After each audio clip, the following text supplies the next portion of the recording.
En 1983, Thomas Silverstein se liberó de sus esposas y mató a un guardia de prisión. Fue su cuarto asesinato mientras estaba ahí, y así fue como terminó en confinamiento solitario por el resto de su vida, completamente aislado del contacto humano.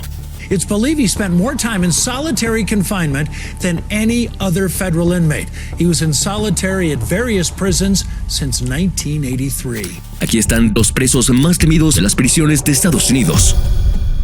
Nico Jenkins.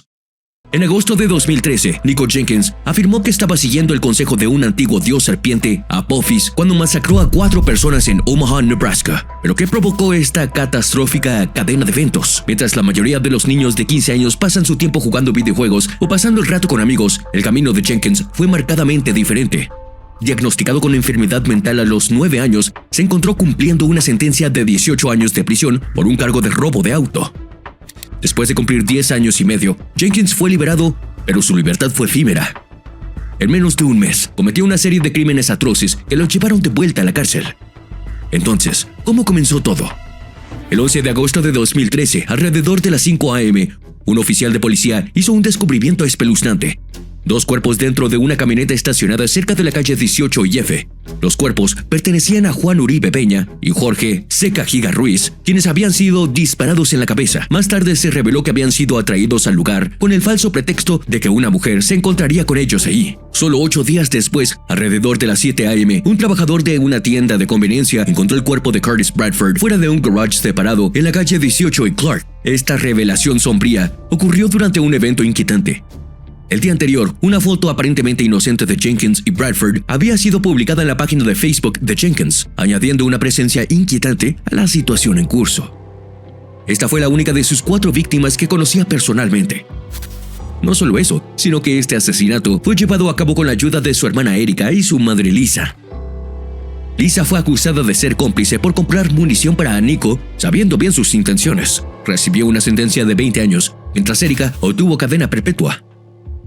El 21 de agosto, la 4ª víctima, Andrea Kruger, fue descubierta alrededor de las 2:15 a.m. por un oficial que respondía a una llamada de disparos. Fue descubierta tendida en la carretera en la calle 168 y Fort con múltiples pequeñas heridas de escopeta en la cara, cuello y hombro. La justicia finalmente alcanzó a Jenkins cuando fue arrestado por hacer amenazas terroristas no relacionadas que su esposa había reportado. El 30 de agosto fue arrestado e interrogado por la policía, que tenía una tonelada de evidencia que lo vinculaba con los asesinatos. Los investigadores incluso tenían imágenes de su madre comprando la munición utilizada en los asesinatos en una tienda local de armas. A pesar de negar inicialmente su participación, Jenkins eventualmente hizo una confesión completa diciendo a la policía que los actos eran sacrificios para Apophis. Un mes después, Jenkins fue acusado de 4 cargos de asesinato. Se declaró culpable de todos los cargos, afirmando en cartas escritas a mano que protegía el reino de Apophis con brutalidad salvaje animalística. No obstante, Jenkins más tarde presentó una demanda federal solicitando $24.5 millones por su arresto indebido. Afirmó que sus informes de escuchar voces fueron ignorados y que estar en confinamiento solitario empeoró su esquizofrenia. Jenkins también afirmó que los oficiales plantaron evidencia para incriminarlo. Nico started a 40-minute statement where he said the judge, prosecutors, defense attorneys, and investigators were biased against him. He claimed the officers planted the evidence to match their theory. Y créelo o no, la personalidad desquiciada de Jenkins se extiende mucho más allá de lo que ya hemos mencionado. A finales de 2014, Jenkins se talló una esvástica al estilo Charles Manson en la cara. Un año después, intentó tallarse el 666 en la frente, pero terminó al revés como un 999. Luego intentó partir su lengua por la mitad y manchó sangre por todas las paredes de su celda. Jenkins intentó cortarse los genitales en un intento por parecerse al antiguo dios Apophis. Una evaluación psiquiátrica encontró que Jenkins en realidad estaba fingiendo sus síntomas. Afirmó tener esquizofrenia, trastorno bipolar y TOC, pero solo fue diagnosticado con trastorno de personalidad antisocial, así que fue considerado apto para ser juzgado. En mayo de 2017, Jenkins fue condenado a muerte por un panel de 3 jueces. También recibió 450 años adicionales por cargos de armas relacionados con los asesinatos. Está encarcelado en la instalación correccional de Nebraska, esperando la pena de muerte. Robert Hansen. El 12 de enero de 1976, Robert Hansen juró defender la ley y proteger a la nación como un nuevo agente especial del FBI. En lugar de cumplir su deber, terminó convirtiéndose en la espía más dañino en la historia del FBI. En 1985, Hansen, utilizando el alias Ramón García con sus manejadores rusos, comenzó a compartir información de seguridad nacional altamente clasificada con los rusos, a cambio de más de 1.4 millones de dólares en efectivo, fondos bancarios y diamantes. Debido a sus importantes puestos en contrainteligencia, Hansen tenía acceso a información clasificada. Utilizaba comunicaciones encriptadas y otros métodos secretos para pasar información de la KGB y su esencia sucesora a la SVR. Hansen compromised some of the nation's most important intelligence and military secrets, including the identities of dozens of human sources, at least 3 of whom were executed. A pesar de algunas sospechas sugeridas por sus actividades inusuales, Hansen, con su experiencia como agente de contrainteligencia, evitó ser detectado durante años y no fue identificado como un espía. En 1994 todo cambió con el arresto de Aldrich Ames, un ex oficial de contrainteligencia de la CIA condenado por espionaje a favor de la Unión Soviética y Rusia. El FBI y la CIA descubrieron que alguien dentro de la comunidad de inteligencia aún estaba filtrando información clasificada a los rusos. Al principio, sospecharon de un veterano oficial de la CIA y lo investigaron durante casi 2 años. En el año 2000, las cosas dieron un giro cuando el FBI pagó $7 millones a un agente del KGB por un archivo sobre un topo desconocido. Después de analizar huellas dactilares y grabaciones de voz, identificaron al topo como Hansen. El FBI mantuvo esta estrecha vigilación sobre Hansen y descubrió que aún estaba en contacto con los rusos. Para mantenerlo mejor controlado, lo promovieron en diciembre de ese mismo año y le dieron un nuevo papel supervisando la seguridad informática del FBI. Poco sabía él que su nuevo asistente, Eric O'Neill, era en realidad un especialista en vigilancia del FBI, y para febrero, alrededor de 300 personas estaban involucradas en la investigación y monitoreo de Hansen. Seguían cada uno de sus movimientos desde el momento que salía de su casa en Virginia hasta que regresaba por la noche, confirmando que aún era un espía activo. A medida que el tiempo de Hansen en el FBI llegaba a su fin, sintió que algo raro estaba ocurriendo. En febrero de 2001, se acercó a un amigo de una empresa tecnológica para una posible oportunidad laboral. También pensó que escuchaba ruidos extraños en la radio de su coche que lo hicieron creer que estaba intervenida, aunque el FBI no pudo confirmar los sonidos que afirmaba haber oído. En una carta a los rusos, descubierta más tarde por el FBI cuando fue capturado, Hansen mencionó que le habían dado un trabajo inútil con acceso limitado a información y escribió crípticamente: "Algo ha despertado al tigre dormido". A pesar de sus sospechas, Hansen decidió hacer una última entrega. El 18 de febrero de 2001, después de dejar a un amigo en el aeropuerto, se dirigió al parque Foxstone en Virginia. Dejó una pieza de cinta blanca en un cartel del parque como una señal a sus contactos rusos de que había información esperándolos. Siguiendo su rutina habitual, colocó un paquete que contenía material clasificado bajo un puente de madera sobre un arroyo. Cuando los agentes del FBI lo vieron, se apresuraron a arrestarlo. Al ser arrestado, Hansen preguntó tranquilamente: ¿Qué les tomó tanto tiempo? El 6 de julio de 2001, Hansen se declaró culpable de 15 cargos de espionaje. Un año después, recibió una sentencia de cadena perpetua sin posibilidad de libertad condicional en ADX Florence, la prisión más segura de Estados Unidos, diseñada para los criminales más notorios del país, que hace que Hansen sea uno de los hombres más temidos en las prisiones de Estados Unidos. En primer lugar, los crímenes que cometió fueron algunos de los más peligrosos y sorprendentes en la historia de Estados Unidos, poniendo muchas vidas en riesgo. Pero lo que realmente lo distinguió fue su naturaleza astuta y engañosa. Hansen nunca reveló su identidad al KGB o a la SVR y se negó a reunirse con ellos en persona. El FBI en realidad cree que los rusos nunca supieron su nombre. Por su propia seguridad, como ex agente del FBI, Hansen fue colocado en segregación administrativa, pasando 23 horas al día en confinamiento solitario. El 5 de julio de 2023, Hansen fue encontrado sin respuesta en su celda y fue declarado muerto después de que los intentos de reanimarlo fueran infructuosos. Se cree que murió de causas naturales. Terry Nichols. El 19 de abril de 1995, en las primeras horas de la mañana, 2 hombres, Terry Nichols y Timothy McVeigh, estacionaron un camión alquilado Ryder frente al edificio federal Alfred P. Murrah en el centro de la ciudad de Oklahoma. No estaban ahí para una visita amistosa, planeaban cometer un asesinato en masa. Dentro del camión había una bomba hecha con mezcla de fertilizante agrícola, combustible diésel y otros químicos. McVeigh salió, cerró la puerta y se dirigió a su coche de escape.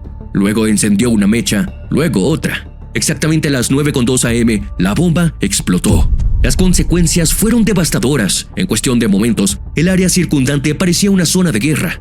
Un tercio del edificio había sido reducido a escombros con muchos pisos aplanados. Docenas de coches estaban quemados y más de 300 edificios cercanos fueron dañados o destruidos. El costo de vidas humanas fue aún más trágico. 168 personas perdieron la vida y muchas más resultaron heridas. Fue un acto terrible de terrorismo y el peor llevado a cabo por estadounidenses en suelo nacional. Después del bombardeo, el FBI encontró el eje trasero del camión Raider. El número de identificación del vehículo los llevó a un taller de carrocería en Junction City, Kansas. Los empleados del taller ayudaron al FBI a crear un dibujo compuesto del hombre que alquiló la furgoneta. Los agentes mostraron el dibujo por la ciudad y obtuvieron un nombre: Tim McVeigh.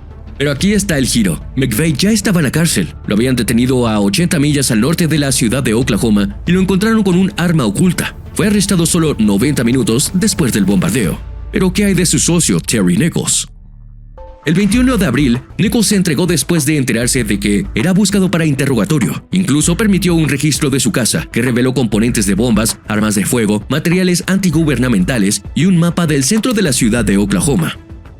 Un recibo y una tarjeta de créditos vinculados a Timothy McVeigh lo implicaron aún más en el bombardeo. La evidencia era bastante condenatoria. ¿Qué motivo tiene un ex soldado del ejército a cometer un acto tan terrible? Nichols había tenido durante mucho tiempo opiniones antigubernamentales que solo se hicieron más fuertes con el tiempo. Vivía en Michigan, donde la desconfianza hacia el gobierno federal era común. Asistía a reuniones de grupos antigubernamentales, jugaba con explosivos y se volvía más radical con el tiempo. Cuando conoció a McVeigh, quien compartía sus creencias, la tragedia era inevitable. McVeigh fue el primero en ser juzgado y ser condenado a muerte. Fue ejecutado en 2001. Por otro lado, Nichols tuvo dos juicios. El 4 de julio de 1998, un juez federal lo condenó a cadena perpetua sin posibilidad de libertad condicional por el cargo de conspiración. En junio de 2004, se enfrentó a un juicio estatal en Oklahoma y fue condenado a 161 cadenas perpetuas consecutivas sin posibilidad de libertad condicional. Es la sentencia más larga jamás impuesta a un individuo. Terry Nichols está actualmente encarcelado en ADX Florence, donde se quedará por el resto de su vida. Ted Kaczynski. Imagina a un asesino como ningún otro. Un solitario superinteligente que construye bombas imposibles de rastrear, se burla del FBI y desaparece en la naturaleza de Montana. Y ahora imagina tratar de atraparlo. Ese fue el desafío que enfrentaron las autoridades que pasaron casi 2 décadas persiguiendo a ese último bombardero lobo solitario. En 1978, el hombre que más tarde sería conocido como Theodore Kaczynski hizo su primera marca en el mundo con una explosión de bomba casera en una universidad de Chicago. Durante los siguientes 17 años, envió una serie de bombas cada vez más sofisticadas que mataron a 3 personas y hirieron a casi 2 docenas más. En el camino causó miedo y pánico, incluso amenazando con volar aviones. Pero antes de entrar en cómo las autoridades finalmente lo atraparon, echemos un vistazo más de cerca a quién era realmente y qué lo llevó a cometer estos actos. A mathematical genius with delusions of single-handedly destroying industrial society, planted or mailed powerful bombs to unsuspecting, innocent victims. El 22 de mayo de 1992, nacido en Chicago de padres de clase trabajadora, Kaczynski mostró promesas académicas desde una temprana edad. Se destacó en la escuela, saltándose un grado y graduándose a los 15 años. Incluso fue aceptado en la Universidad de Harvard a esa misma edad, donde estudió matemáticas. Después de eso, obtuvo sus títulos de maestría y doctorado en la Universidad de Michigan y se convirtió en un profesor asistente en la Universidad de California, Berkeley, a los 25 años, convirtiéndose en el más joven en la historia de la universidad. Parecía destinado a una carrera exitosa, pero finalmente eligió destruirlo todo con sus propias acciones desequilibradas. El 30 de junio de 1969, Ted Kaczynski renunció a su trabajo sin explicación y se dirigió a la casa de sus padres en Lombard, Illinois. 2 años después, se mudó a una cabaña aislada que construyó cerca de Lincoln, Montana. Allí vivió una vida simple, sin electricidad ni agua corriente, haciendo trabajos ocasionales y recibiendo ayuda financiera de su familia. Originalmente, Kaczynski solo quería ser autosuficiente y vivir fuera de la red. Pero al ver la destrucción de la naturaleza alrededor de su cabaña, decidió tomar una decisión contra la industrialización y su impacto en la naturaleza a través de actos de terrorismo. En 1979, Kaczynski se convirtió en el centro de la investigación más larga y costosa en la historia del FBI. El FBI lo llamó el Unabomber, que era una abreviatura de bombardero de universidad y aerolínea, porque al principio no conocían su identidad. A pesar de los mejores esfuerzos del FBI, lucharon por atrapar al Unabomber porque era cuidadoso de no dejar ninguna evidencia detrás. En 1995, el mayor avance en el caso llegó cuando Kaczynski les envió un ensayo de 35,000 palabras explicando sus motivos y puntos de vista sobre la sociedad. El FBI lo publicó con una esperanza de que alguien reconociera el estilo de escritura. El hermano de Kaczynski, David, leyó el ensayo y se dio cuenta de que era obra de su hermano. Luego avisó al FBI, lo que llevó al arresto de Kaczynski.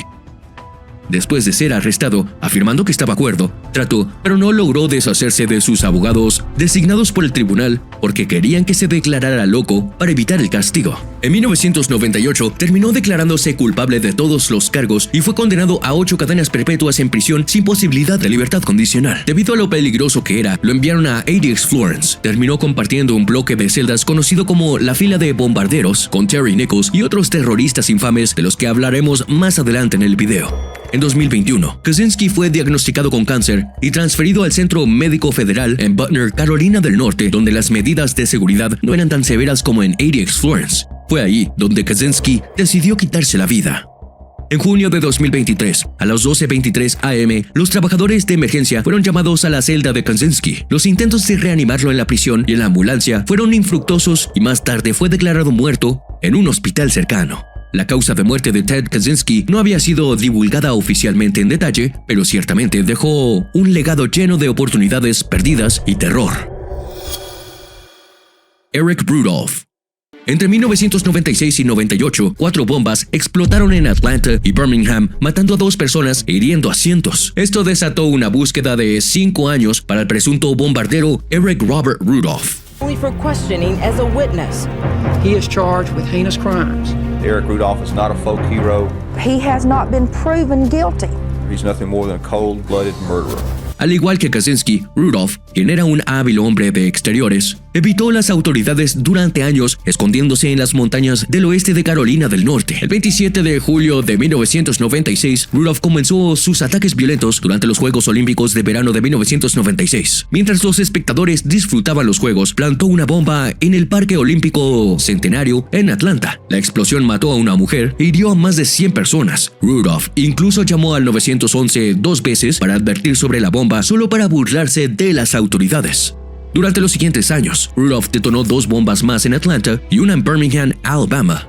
Estas explosiones causaron más heridas y la muerte de un oficial de policía. Las bombas de Rudolph eran particularmente crueles, ya que contenían clavos que actuaban como una metralleta para causar aún más daño y dolor a aquellos atrapados en las explosiones. El 14 de febrero de 1998, Rudolph fue identificado por primera vez como sospechoso en el bombardeo de Alabama gracias a las pistas de los testigos Jeffrey Tekau y Jermaine Hughes. Vieron a Rudolph salir de la escena y notaron su apariencia y la matrícula de su camión. Se le sospecha de otros incidentes en Atlanta y Alabama. El 5 de mayo de 1998, Rudolph fue colocado en la lista de 10 fugitivos más buscados del FBI. El FBI lo consideró armado y extremadamente peligroso, ofreciendo una recompensa de $1 millón por información que condujera a su arresto. Rudolph pasó más de 5 años escondido en la naturaleza de los Apalaches, evadiendo la captura a pesar de los extensos esfuerzos de búsqueda. Durante su tiempo como fugitivo, sobrevivió acampando en el Bosque Nacional Nantahala, en Carolina del Norte. Recogía bellotas, salamandras, robaba vegetales de jardines, tomaba grano de un silo e incluso sacaba basureros en Murphy, Carolina del Norte. El 31 de mayo de 2023, Rudolph fue finalmente capturado por el oficial de policía Jeffrey Scott Hostel mientras esculcaba un basurero detrás de una tienda Save-A-Lot a las 4 am. Hostel, en una patrulla de rutina, inicialmente pensó que estaba presenciando un robo. Después de su arresto, Rudolph aceptó un acuerdo de culpabilidad en el que se declararía culpable de todos los cargos a cambio de evitar la pena de muerte. El FBI descubrió 250 libras de dinamita escondidas en los bosques de Carolina del Norte, las cuales Rudolph reveló como parte de su acuerdo de culpabilidad. Rudolph emitió una declaración de 11 páginas en la que intentó justificar sus bombardeos para avanzar sus creencias antigubernamentales y antiaborto. Dijo que sus acciones fueron impulsadas por sus creencias personales y su deseo de hacer una declaración contra lo que veía como la decadencia moral en la sociedad. También afirmó que había privado al gobierno de su objetivo de sentenciarme a muerte. También dijo: El hecho de que haya llegado a un acuerdo con el gobierno es una elección puramente táctica de mi parte y de ninguna manera hace legítima la autoridad del gobierno para juzgar este asunto o imputar mi culpabilidad. En 2005, Rudolph recibió 4 cadenas perpetuas consecutivas y fue transferido a la prisión federal Supermax ADX Florence. Al igual que otros internos en Supermax, pasa 23 horas del día solo en su pequeña celda de concreto en la fila de bombarderos. ADX Florence es donde se alojan los prisioneros más temidos y la fila de bombarderos es hogar de aún más reclusos notorios. El siguiente criminal en nuestra lista también es uno de ellos. Ramsey Joseph. El 26 de febrero de 1993, alrededor de las 12:17 p.m., una masiva explosión sacudió el Bajo Manhattan. La explosión se originó en el estacionamiento debajo del World Trade Center, creando un cráter de casi 100 pies de profundidad y altura. 6 personas perdieron la vida instantáneamente, con humo y llamas extendiéndose rápidamente por todo el edificio. Más de 1000 personas resultaron heridas, algunas gravemente con extremidades aplastadas. La pregunta en la mente de todos era, ¿quién estaba detrás de este horrible ataque?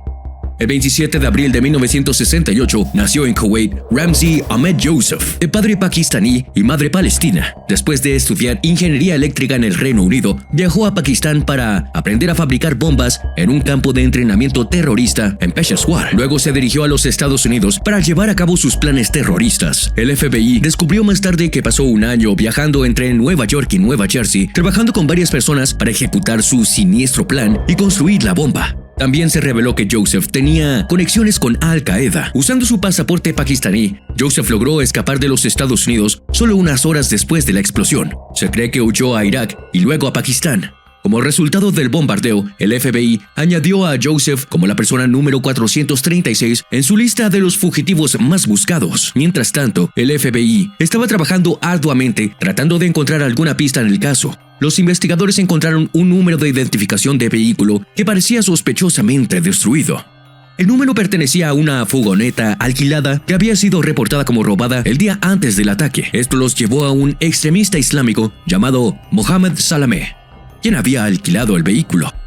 Fue arrestado y una pista llevó a otra, resultando en la captura de 3 sospechosos más: Nidal Ayad, Mahmoud Abu Halima y Ahmed Ahak. Los 4 hombres fueron juzgados, condenados y sentenciados a cadena perpetua. Sin embargo, el cerebro detrás del bombardeo del World Trade Center seguía suelto y con malas intenciones. Estaba ocupado planeando bombardear más de 6 vuelos internacionales de Estados Unidos. El 11 de diciembre de 1994, Joseph realizó una prueba de su plan al abordar el vuelo 434 de Philippine Airlines de Manila a Tokio, Japón, con una escala en Cebú. Usó la identidad de un hombre italiano llamado Armando Forlani. Joseph armó una bomba en el baño, configuró el temporizador para que explotara 4 horas después y la escondió en la bolsa de chaleco de salvavidas debajo del asiento 26K en el lado derecho del avión. Y luego, Joseph y otros 25 pasajeros se bajaron del avión en Cebú, donde 256 pasajeros y una nueva tripulación subieron para el viaje a Tokio. Aproximadamente 1 hora y media de Tokio, a las 11:43, la bomba explotó, matando a un pasajero y causando daños a los sistemas del avión. Afortunadamente, el capitán pudo hacer un aterrizaje de emergencia, salvando a todos los demás a bordo. En febrero de 1995, Joseph fue finalmente arrestado en Islamabad, Pakistán, por las autoridades pakistaníes y estadounidenses mientras intentaba colocar una bomba en una muñeca. Luego fue extraditado a los Estados Unidos. Durante el interrogatorio, Joseph admitió que su plan para el World Trade Center era aún más siniestro. Quería que la bomba derribara una torre, causando que la otra también colapsara. Este ataque fue como un ensayo para los trágicos eventos del 11 de septiembre. De hecho, se dijo que el tío de Joseph, Khalid Sheikh Mohammed, fue el cerebro detrás de los ataques del 11 de septiembre. Joseph fue condenado a 2 cadenas perpetuas más 240 años por sus crímenes, compartiendo la unidad de bombarderos con otros criminales mencionados en el video de hoy. Michael Swango. Michael Swango era un estudiante sobresaliente con un futuro brillante por delante. Trabajó a tiempo parcial como paramédico mientras estudiaba en la escuela de medicina, ganando experiencia en neurocirugía, medicina de emergencia y psiquiatría. Sin embargo, donde quiera que iba, parecían suceder cosas extrañas. Colegas caían enfermos, pacientes fallecían o casi lo hacían, y parecía que nadie podía detenerlo. Nacido en Quincy, Illinois, Swango también creció ahí. Se destacó en la escuela secundaria, convirtiéndose en el mejor estudiante de su clase y sobrevivió en el cuerpo de Marines antes de asistir a la escuela de medicina de la Universidad del Sur de Illinois. Los problemas de Swango ocurrieron durante su tiempo en SIU. Era conocido por ser perezoso, prefiriendo trabajar como asistente de ambulancia en lugar de concentrarse en sus estudios. A una edad temprana mostró un interés extraño en los pacientes moribundos. Muchos de los pacientes que revisaba terminaban en situaciones potencialmente mortales, con al menos 5 de ellos falleciendo. En 1983, a pesar de recibir una mala evaluación en su carta de descenso de SIU, logró asegurar una pasantía quirúrgica en el Centro Médico de la Universidad Estatal de Ohio, seguida de una residencia en neurocirugía. Sin embargo, mientras trabajaba en la sala de Rhodes Hall, las enfermeras comenzaron a notar que pacientes aparentemente saludables morían misteriosamente a ritmo alarmante.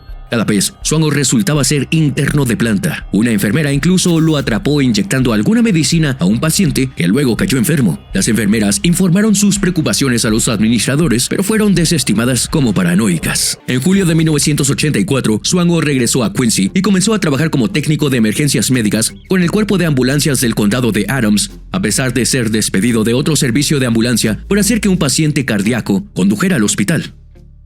Pronto, muchos paramédicos notaron que cada vez que Swango preparaba café o traía comida, varios de ellos se enfermaban violentamente sin motivo aparente. En octubre de ese año, Swango fue arrestado por el Departamento de Policía de Quincy después de encontrar arsénico y otros venenos en su posesión. Swango fue condenado por agresión agravada por envenenar a sus compañeros de trabajo y sentenciado a 5 años de prisión. En 1989, después de su liberación, Swango cambió su nombre a Daniel J. Adams e intentó solicitar un programa de residencia en el Centro Médico del Valle de Ohio, en Wheeling, West Virginia. En julio de 1992, comenzó a trabajar en el Centro Médico USD Sanford en Sioux Falls. Falsificó algunos documentos legales para hacerse pasar por un médico legítimo y un miembro respetado de la sociedad. Incluso falsificó una hoja informativa del Departamento de Correcciones de Illinois para cubrir su historial criminal. En lugar de admitir que envenenaba a las personas, inventó una historia sobre una pelea a puñetazos con un compañero de trabajo y solo cumplió 6 meses. Solo parecía hacerlo bien en Sanford hasta que intentó unirse a la Asociación Médica Estadounidense en octubre. La AMA, por sus siglas en inglés, realizó una verificación de antecedentes más exhaustiva y descubrió su condena por envenenamiento. El canal Discovery incluso transmitió un segmento sobre él en Justice Files. Con toda la atención y colegas asustados llamando a Sanford, no tuvieron más remedio que despedir a Swango. Después de ser despedido de Sanford, de alguna manera se coló en el programa de residencia de psiquiatría en la Facultad de Medicina de la Universidad Estatal de Nueva York, esto en Stony Brook. Comenzó a trabajar en el centro médico VA en Northport, Nueva York, y una vez más sus pacientes comenzaron a morir como moscas sin razón aparente. Dado que el VA era una gran instalación federal, el FBI se involucró después de la última matanza de Swango. Desapareció por un tiempo hasta que se enteraron de que vivía en Atlanta y trabajaba como químico en la planta de aguas residuales de una empresa de equipos informáticos. Poco después de que el FBI notificara a la empresa, Swango fue despedido por mentir en su solicitud de empleo. El FBI obtuvo una orden que acusaba a Swango de usar credenciales falsas para obtener acceso a un hospital de VA. Desafortunadamente para ese momento, Swango ya había huido del país. En noviembre de 1994, se trasladó a Zimbabue y consiguió un trabajo en el Hospital Nene utilizando documentos falsificados. Una vez más, sus pacientes comenzaron a morir en circunstancias misteriosas. Tomó un año para que las autoridades vincularan las muertes a él y finalmente fue arrestado en Zimbabue. Swango enfrentó casos por envenenamientos, pero logró escapar de Zimbabue antes de su juicio y se escondió en Zambia. 1 año y medio después, solicitó un trabajo en Hospital Royal en Dar es Salaam, Arabia Saudita, utilizando un currículum falso. En junio de 1997, los agentes del Servicio de Migración y Naturalización finalmente alcanzaron a Swango durante una escala en el Aeropuerto Internacional de Chicago O'Hare mientras se dirigía a Arabia Saudita. Frente a la abrumadora evidencia de sus acciones engañosas y la perspectiva de una investigación exhaustiva sobre su tiempo en Zimbabue, Swango se declaró culpable de defraudar al gobierno. Luego fue sentenciado a 3.5 años de prisión. Durante su tiempo en la cárcel, el gobierno cumplió un archivo exhaustivo de los crímenes de Swango. Como parte de la investigación, los cuerpos de 3 de sus pacientes fueron exhumados, revelando rastros de sustancias venenosas. Los fiscales también descubrieron que había paralizado a un paciente llamado Baron Harris con una inyección, lo que llevó a Harris a caer en coma y fallecer. La evidencia mostró que Swango había mentido sobre la muerte de Cynthia Ann McGee, una paciente que había tratado mientras hacía una pasantía en OSU. A pesar de afirmar que murió de insuficiencia cardíaca, se reveló que Swango había administrado una inyección fatal de potasio. El 11 de julio de 2000, solo días antes de que saliera de la cárcel por fraude, los fiscales federales en Long Island acusaron a Swango de varios castigos adicionales. Lo acusaron de 3 asesinatos, un asalto, fraude postal y conspiración para cometer fraude por cable. Mientras tanto, las autoridades en Zimbabue dijeron que envenenó a 7 pacientes, 5 de los cuales murieron. Swango terminó aceptando un acuerdo de culpabilidad por los cargos de asesinato y fraude. Si no lo hubiera hecho, podría haber enfrentado la pena de muerte y ser enviado a Zimbabue. Durante su sentencia, los fiscales compartieron cosas bastante perturbadoras del cuaderno de Swango, donde hablaba de cuán feliz estaba mientras cometía sus crímenes. If you could be face to face with Michael Swango today, what would you say to him? Well, I would ask why. There has to be a reason to do things like this. Al final, Swango recibió 3 cadenas perpetuas. Actualmente está encerrado en ADX Florence porque se le considera extremadamente peligroso y manipulador. Larry Hoover. En 1973, el infame líder de la pandilla de Chicago, Larry King Hoover, quien fundó los Gangsters Disciples, terminó en la cárcel. Muchos pensaron que esto sería el fin de su reinado, pero en realidad solo fue el comienzo. A pesar de estar tras las rejas, King Larry logró reclutar nuevos miembros, mantenerse conectado con sus seguidores en las calles y, mientras lo hacía, promover la no violencia y el servicio comunitario. Gracias a sus esfuerzos, los Gangster Disciples crecieron a 30,000 miembros en varios estados y generaron más de 100 millones de ventas de drogas anualmente. El 30 de noviembre de 1950, nacido en Jackson, Mississippi, Larry Hoover se mudó a Chicago, Illinois, donde se unió a los Supreme Gangsters a los 13 años. Comenzando con delitos menores como robo, Hoover finalmente escaló a delitos más violentos, incluyendo tiroteos. Conocido por sus habilidades de liderazgo, tomó el control de la pandilla a los 15 años y luego formó una superpandilla con alrededor de 1,000 miembros al formar alianzas con antiguos rivales. A finales de la década de los 60, los Gangster Disciples, también conocidos como la Nación de Discípulos Gángsteres Negros, habían establecido una poderosa presencia. Dominaban el comercio de las drogas en el South Side de Chicago, generando ganancias de más de $1,000 por día. Sin embargo, las actividades criminales y la reputación de Hoover pronto lo alcanzaron. En 1973, Hoover fue sentenciado de 150 a 200 años en prisión por ordenar el asesinato de un traficante llamado William Young. Parecía que la carrera criminal de Hoover había terminado, pero él tenía otros planes. Enviado al Centro Correccional Estatal de Máxima Seguridad en Crest Hill, Illinois, Larry Hoover se hizo un nombre ahí. Al principio, de una buena manera. No solo protegió a otros presos, sino que también impresionó al personal de la prisión al mantener la violencia bajo control. Los guardias estaban felices de ver menos peleas y disturbios y veían a Hoover como una influencia positiva. Sin embargo, detrás de escena, Hoover estaba reclutando a presos para unirse a su pandilla y mantenerse en contacto con los miembros de la pandilla en el exterior. También impulsaba a sus seguidores a avanzar en el mundo de cualquier manera posible. Hizo que la educación fuera obligatoria para todos sus seguidores, diciéndoles: vayan a la escuela, aprendan oficios y desarrollen talentos y habilidades para que seamos fuertes en la sociedad. Larry King Hoover transformó su pandilla en una organización diferente. Comenzó una línea de ropa, lideró protestas pacíficas e incluso alentó a sus miembros a postularse para cargos públicos. A pesar de su pasado criminal, las reformas de Hoover le valieron una transferencia a una prisión de mínima seguridad en Vienna, Illinois. Ahí tuvo más libertad de reunirse con amigos y familiares, usar ropa y joyas elegantes, al igual que disfrutar de mejor comida. Pero bajo la superficie, el imperio criminal de Hoover seguía creciendo. A principios de la década de 1990, mientras solicitaba la libertad condicional, Hoover en realidad estaba dirigiendo un enorme imperio de drogas con alrededor de 30,000 miembros. Los Gangster Disciples se habían expandido mucho más allá de Chicago, con miembros en varios estados, especialmente en el medio oeste y el sureste. Estaban generando más de $100 millones al año en venta de drogas. Desafortunadamente, las organizaciones sin fines de lucro de crecimiento y desarrollo que parecían tan positivas eran en realidad para lavar dinero de droga. En 1995, una redada masiva en los Gangster Disciples resultó en el arresto de 22 miembros, incluyendo a Hoover, quien fue arrestado nuevamente en prisión. La redada, llamada Operación Dolor de Cabeza, involucró a más de 250 autoridades y siguió una investigación encubierta de 5 años. Algunas autoridades habían sospechado de la supuesta rehabilitación de Hoover, por lo que lo intervinieron en prisión buscando informes y registraron oficinas vinculadas. Concluyeron que los Gangsta Disciples seguían operando como una empresa criminal. Hoover fue acusado de varios delitos y trasladado a Chicago para ser juzgado. En 1997 fue declarado culpable y condenado a 6 cadenas perpetuas, además de la sentencia de 200 años que ya estaba cumpliendo. Después del veredicto, Hoover fue enviado a ADX Florence. Richard Lee McNair. En 2006, Richard Lee McNair llevó a cabo una fuga increíble de la prisión al enviarse a sí mismo por correo. Pero créelo o no, la parte más asombrosa de su fuga está por llegar. A pesar de ser un asesino convicto, es la habilidad de McNair para escapar de la prisión lo que le valió un lugar en esta lista. Logró escapar 3 veces, lo cual no es poca cosa. Pero fue su tercera fuga la que realmente mostró su creatividad e ingenio.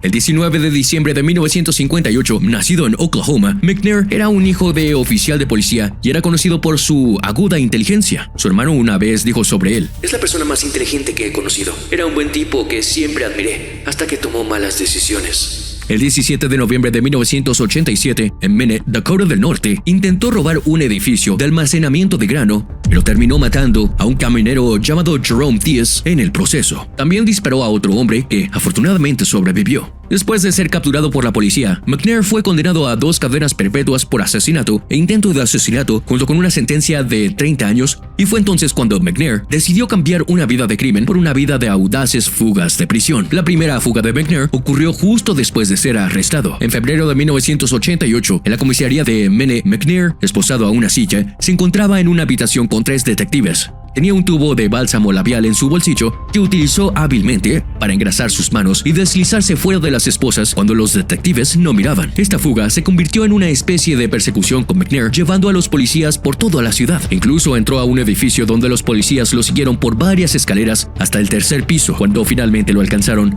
dio un salto y cayó al suelo, lastimándose la espalda en el proceso, lo que facilitó que los policías lo atraparan. Pero eso solo fue calentamiento para su próxima fuga. En octubre de 1992, mientras cumplía condena en la penitenciaria estatal de Dakota del Norte, McNair y otros 2 reclusos lograron escapar a través de un conducto de ventilación. Permaneció prófugo durante un tiempo, siendo capturado nuevamente en julio del año siguiente. Después de eso, McNair fue enviado a una prisión federal de alta seguridad en Louisiana. Allí, el trabajo de McNair consistía en reparar sacos de correo desgarrados para que pudieran ser enviados a las oficinas de correo para su uso. Este fue el lugar donde planeó su gran fuga.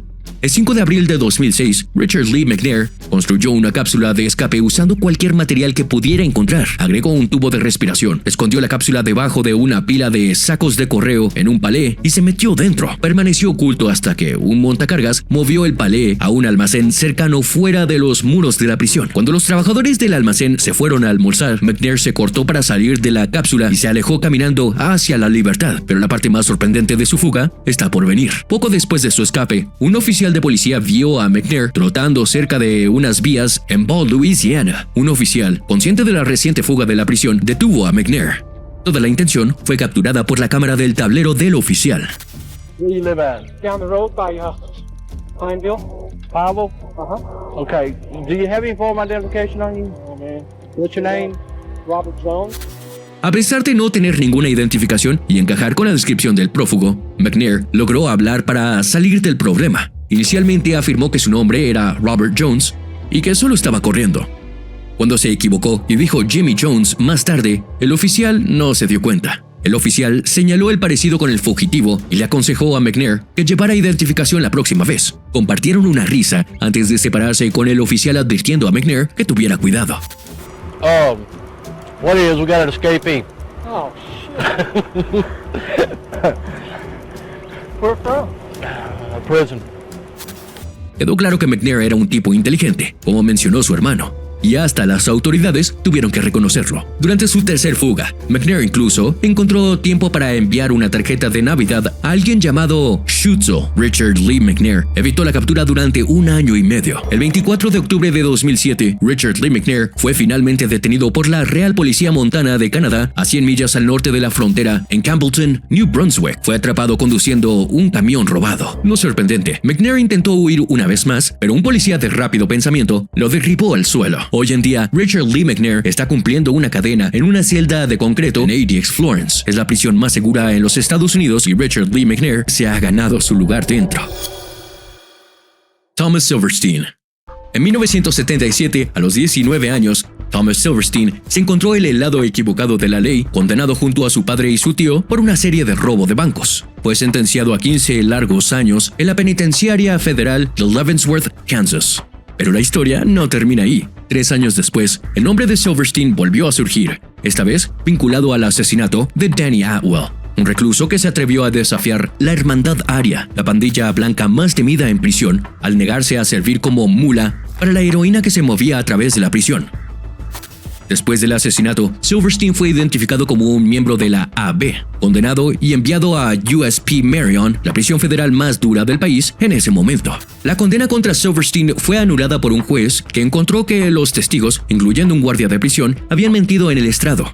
Desafortunadamente, esta sentencia llegó después de que Silverstein ya había sido condenado por otro asesinato en prisión, esta vez por estrangular a un recluso afroamericano que pertenecía a la pandilla DC Blacks. La violencia escaló cuando Raymond Cadillac Smith fue asesinado. Smith era el líder nacional de la pandilla DC Blacks que había jurado vengar la muerte de su compañero de pandilla.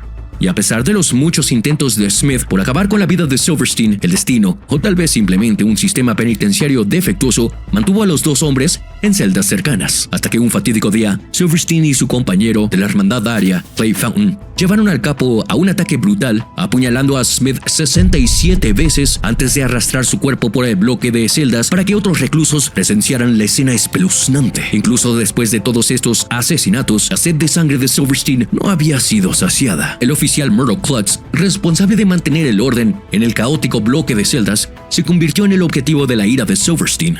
Silverstein afirmó que Klutz inmediatamente comenzó a acosarlo, pero una investigación del Buró Federal de Prisiones y el FBI más tarde exoneró a Klutz de cualquier delito. Sin embargo, Silverstein se obsesionó con Klutz y pasó meses planeando su asesinato.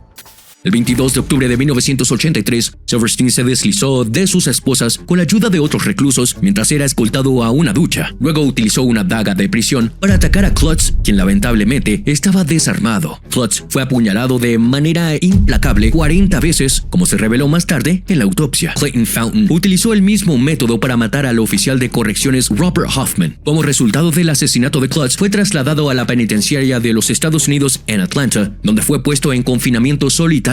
Su estado de seguridad fue registrado como sin contacto humano.